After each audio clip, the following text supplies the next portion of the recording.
So can you learn trumpet and saxophone at the same time? That's a question that I've been asked over the 27 plus years that I've been teaching, and I've noticed a bunch of people asking me more of that lately. Hi, I'm Donna Schwartz from DonnaSchwartzMusic.com, the site to bring your playing up to the next level.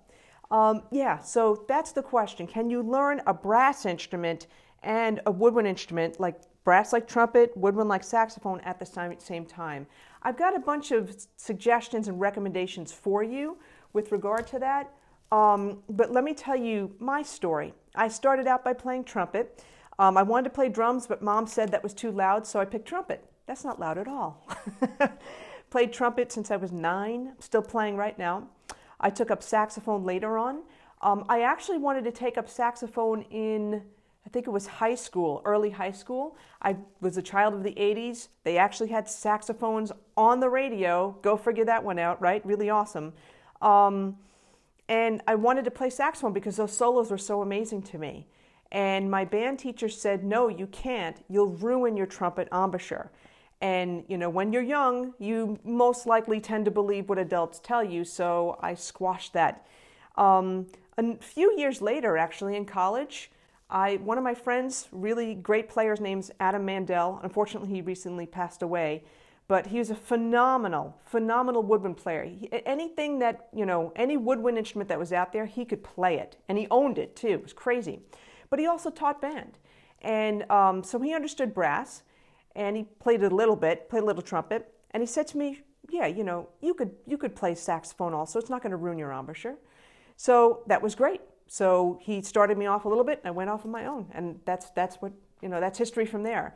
Now, what I would recommend though is this. What my band director told me, it's not true that it's going to ruin your trumpet embouchure, but what I'm going to suggest is this. If you're a beginner on both instruments at the same time, I'm going to strongly urge you to pick one to start with and get really good at it. You know, get to the point where you're playing the written range of the instrument with, you know, fair degree of being comfortable. You're not, you know, like if it's a saxophone, you're not biting to get the notes. If it's a trumpet, you're not pinching your lips together to get the notes. You're not, you know, it's not very stressful for you to play. And so, you know, people may say, well, how many years does that take? I can't answer that for you. It depends on how much you practice and how focused your practicing is. But I would say if you're a beginner on both, choose one to start with. Okay? Now, I'm just thinking out loud. Your next question may be, well, which one? Again, it's really up to you. All right? It's the one that you really like better. So if you like trumpet better, start with that. Okay? If you like saxophone better, start with that. But get good enough so that you're able to play comfortably throughout the written range of the horn, and you don't have any bad habits with your embouchure. This is super important. Now, the thing to consider, you know, you've got woodwind and you've got brass. They're different embouchures. It's a different way of thinking. You know, when you're playing a woodwind instrument, the reed is helping you to produce the sound, along with your breath support, of course, your embouchure, your, you know, articulation, all those types of things. Well, with trumpet, you know, there's no reed, okay? It's you, just you, all right? You and your lips.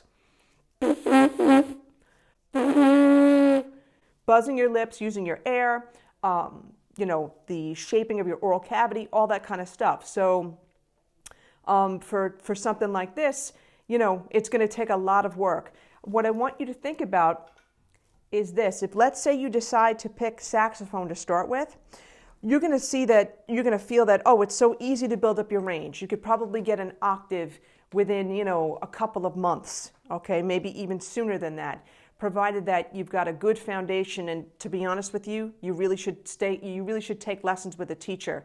I think every beginner should take lessons with a teacher. You want to get a solid foundation.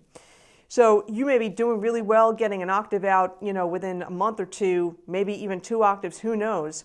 And then later on, when you pick up the trumpet, you get really discouraged because you can only play 3 notes, or maybe even not 3 notes, after a couple of weeks. You know, it takes a lot of patience, a lot of focused practicing, and you really, really, really have to establish a good foundation for playing any kind of brass instrument, because it's very easy to make a bad sound on the trumpet, and it's very easy to resort to bad habits like pinching, like cutting off your throat, you know, work doing that in order to try to get a sound out of the trumpet and to try to push your range. So I really want you to consider that, okay? Super duper important. The other thing too, the resistance, the air resistance. You know, when you're playing something like a trumpet, there's built-in resistance here, okay? So when you take a breath, you're going to be able to last longer on a trumpet than you will on a saxophone. On a saxophone, there's less resistance, and especially as you get to the tenor and the bari, there's much less resistance there. So breath support's going to be different. And if you started on a trumpet and then you go to saxophone, you're going to feel like, gosh, you know, I'm losing all my air. What's going on here? I'm not getting the bang for my buck that I am on the trumpet. Another consideration to keep in mind. The other thing, and it doesn't have to do with playing, it has to do with instrument care. For a woodwind instrument, you have to be meticulous. You've got to swab it out. You have to. You have to swab it out after every time. You clean your mouthpiece at least once a week.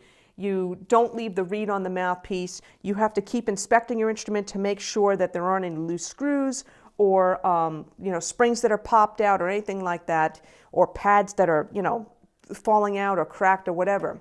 For a brass instrument, it's mostly self-care, okay? It's it's actually pretty simple to take care of your instrument. I've got videos on my website, donnaschwartzmusic.com. Under the free stuff tab, go to the brass section, and I show you exactly how to clean out a trumpet. It just takes a couple of tools, and you should be doing this at least once a month. I used to do it every week because I played 3 hours a day. But you definitely need to do self-care. If you don't take care of your brass instrument, the slides are going to get stuck. The valves, the most important part of the valves you may have problems with, and then you definitely have to bring it to a repair person. But if you clean your trumpet at least once a month, take good care of it, once a year you should be able to just go to a repair person to check it out, do an acid wash, and then you'd be good to go. For saxophone, however, you definitely have to go to a repairman at least once a year, probably twice a year, because there's so many more parts, on this thing, and more intricate parts, and it's more delicate, than a brass instrument. So you definitely have to be really careful and, follow the suggestions that I just said before about cleaning it and maintaining it as well. Okay. Now, in terms of, let's say you're a player, you're not a beginner, okay? Or actually, no, let me backtrack. You are a beginner. What kind of mouthpieces do you use? Well, for saxophones, I've always recommended the Yamaha 4Cs. Selmer C-Stars are great. For trumpet, people usually go with a Bach 7C or a Bach 5C or a Yamaha 11 B4 or Schilke 14. The thing that I would recommend that you don't do, if you're gonna, if you get a horn, whether you bought it or rented or whatever, if you look inside and there's a mouthpiece there and there's no name on it, I would suggest that you buy some of the brands that I just suggested. You don't know what brand it is, that mouthpiece. If it's a saxophone mouthpiece, it may not be, the tip rails may not be even, the table may not be flat. You don't want to deal with that, okay? If it's a trumpet mouthpiece, it's a no-name mouthpiece, it could be what I call a pea shoot, which means that, the cup level isn't deep enough, and that's not good for a beginner, I feel, okay? So just make sure you check into that. If you're a beginner, I would also say, I always tell people to rent first, because you never know. You may start off, let's say, on an alto and like the tenor better, okay? You could check your local music store. If the hard thing is this, when you're renting, you're also competing with school kids in terms of rentals. So if I were you, I would be thinking about renting like in midsummer before everybody starts the rush to the music stores to rent. You'll get the cream of the crop as opposed to the not so good part of the litter, okay? You'll get better choices, in other words. If you're not sure about that, or it's a different time of the year, you could still check with your local music store, or if you're in the United States, you could check out Music and Arts. It should be musicandarts.com, and they have a rent-to-own program. Now, I know there's a bunch of other places that are local to folks, like I know in Orlando there's a couple of places where you can do a rent-to-own with the local stores, so definitely check into that. And why is rent-to-own good? Well, I know with Music and Arts, and I've used this for many of my students in New York, you get a brand new instrument, And I would actually specify the brands that I wanted the kids to play. So it was usually Selmers or Yamahas or Bundys, okay? You know, and you could usually specify which brand that you want with that. So I like that. So if you have a good brand that you want to try out, you know, you could more than likely specify that with music and arts. And a rent to own is that you're putting money in each week or each month into owning the instrument. So if you got a really good instrument, you like it, then you're actually putting money into owning it, as opposed to renting it and then having to rent again the following year. Kind of, in a sense, throwing away money. All right, that's my tips for beginners. Now, if you're someone that actually is playing both, my own experience has been that I've done gigs where I've done both, but those gigs, I had to make sure that, you know, the music called for a trumpet. Because a lot of the gigs that I do tend to be blues-based, or rockabilly gigs, or even, well, jazz gigs, you could definitely do both. So you have to make sure that, you know, the instrument's appropriate for the genre, the style that you're playing. Now, I found for me, and there's a bunch of guys that I know, although I haven't found any other women that double like this, but there's a bunch of guys that I know that can go back and forth between trumpet and sax. I tend to like to play trumpet first. For me, I don't know, it just seems to work out better for whatever reason, but, you know, everybody's different. What you'd have to do when you get to that point where you're playing both, you have to really have a solid embouchure. And you have to know, okay, playing a saxophone now, you know, you got to really get your head in that space. Not only for your embouchure, but also for your breath support and also for the fingerings. Because some of the fingerings are, like a B is first finger on any saxophone. Well, a B on trumpet is second finger. A C on trumpet, any C is open. Okay, on a saxophone, it's second finger or low C, right? You can get pretty messed up with the fingerings if your head is not in the right space of what instrument you're playing. So I just wanted to point that out because I know for me, it's like sometimes in the past I had to think, okay, I'm playing a saxophone now. C is not open, that would be C sharp. No, it's second finger, okay? If you're playing both, you have to make time every day to practice them, especially the trumpet. You see, if you miss one day, well, you'll know it. If you miss more than 2 days, your audience knows it. And I'm not just saying that, it's true. You feel it, and you're resorting to bad habits to get things to work. So you've got to make sure that you will make the time, make the effort to practice both every day. Okay, super duper important. You should practice a lot on, focus a lot on tone for both.